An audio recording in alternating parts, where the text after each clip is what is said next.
చంద్రబాబు గారు మహా దార్శనికుడు. ఈ మధ్య నేను ప్రతిసారి మాదాపూర్కి వెళ్తున్నప్పుడు నేను లేట్ 99లో చూస్తున్నప్పుడు ఆయన 2020 విజన్ కి ఎలా జరుగుద్ది ఏం జరుగుద్ది అని అనుకునేవాడిని. ఈ రోజును చూస్తామంటే లక్షలాది మందికి ఉద్యోగాలు.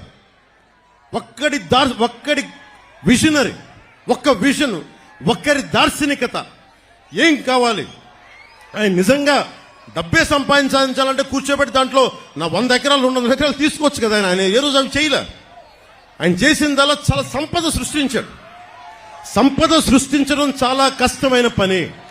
దానాలు ధర్మాలు చేయడం ఈజీ. నేనే కౌలు రైతులకి అన్ని కోట్ల రూపాయలు ఇచ్చానంటే నాకు సంపదని సంపాదించే శక్తి ఉంది చిరంజీవి గారి దయ వల్ల. ఆయన ఒక స్కిల్ డెవలప్మెంట్ నాకు ఇస్తే ఆ సంపదను సంపాదించి కౌలు రైతులకి పెట్టగలిగాను. నేనే ఇన్ని కోట్లు సంపాదించి కౌలు రైతులకి ఇస్తే ఇంతమంది యువతకి స్కిల్ డెవలప్మెంట్ కి రేపొద్దున మన ఎన్డీఏ ప్రభుత్వం ఆయన అనుభవంతో కనుక వస్తే ఎంతమంది చేయగలరు?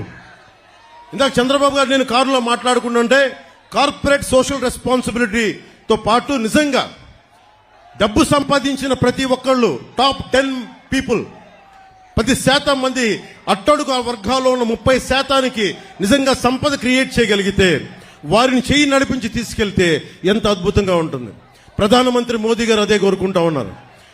అట్టడుగు స్థాయిలో ఉన్న పేదరికులు ఉన్న వాళ్ళకి సంపదన పనులు చేయాలని, సంపాదన ఇవ్వాలి, వాళ్ళకి సంపాదన పనులు చేయాలని ఆ దిశగా మేము అడుగులు ఇస్తున్నాం. ఆ దిశగా మేము ముందుకెళ్తున్నాం. మీకోసం 2.5 దశాబ్దాలు పనిచేయడానికి మేమందరం సిద్ధంగా ఉన్నాం.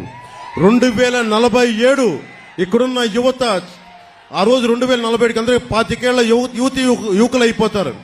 మీరందరికీ 40-50 ఏళ్ళు వచ్చేస్తాయి. మీ భవిష్యత్తు 5 సంవత్సరాలు కాదు. ఈ ఎన్నిక, ఈ ఓట్లు చాలా మీ భవిష్యత్తుకు నిర్దేశించేవి.